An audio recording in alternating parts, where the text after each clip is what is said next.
Dans cette vidéo, nous allons voir ensemble comment structurer notre projet d'API en Node.js.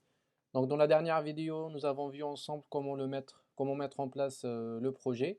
Donc, c'était une initiation, euh, un premier contact avec Node.js. Donc, si vous n'avez pas regardé la vidéo, vous pouvez la trouver dans le lien qui se trouve au haut à droite.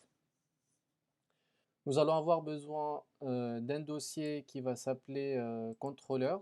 Donc, ce dossier, il va contenir tous les fichiers ou bien tous les modules qui vont faire en sorte d'interagir avec notre API. C'est-à-dire, il va contenir les endpoints de notre projet ou bien ce qu'on appelle parfois aussi les routes. Ensuite, pour faire l'interface entre euh, notre serveur et notre base de données qu'on va implémenter plus tard, donc il nous faut un autre dossier dans lequel on va mettre tous les services métiers. Donc en fait, il va contenir toute la logique métier.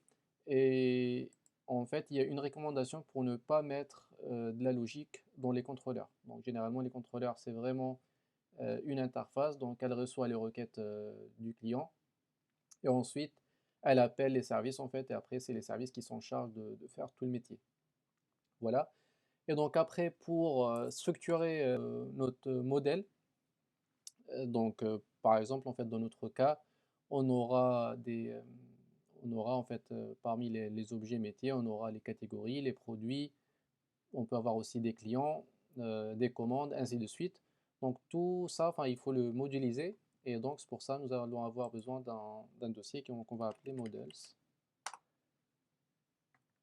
Un autre dossier qu'on va avoir besoin aussi, c'est un dossier qu'on va appeler config.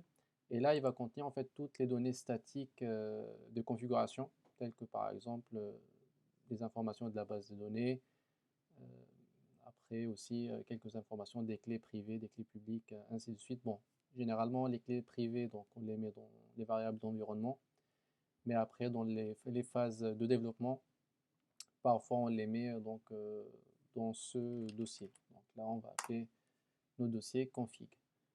Donc voilà, en fait, là, c'est les quatre dossiers. Après, on peut avoir aussi un dossier pour les tests unitaires.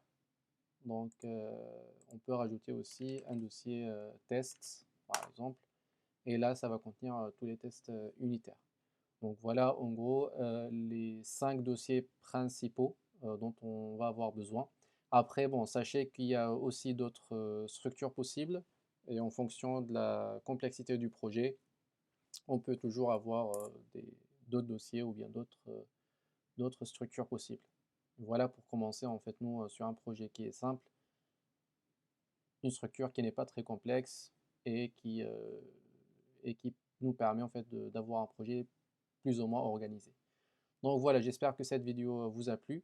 N'oubliez pas de vous inscrire à ma chaîne YouTube. Donc là, c'est la deuxième vidéo dans la série, dans cette série, et nous allons avoir prochainement d'autres vidéos. Merci.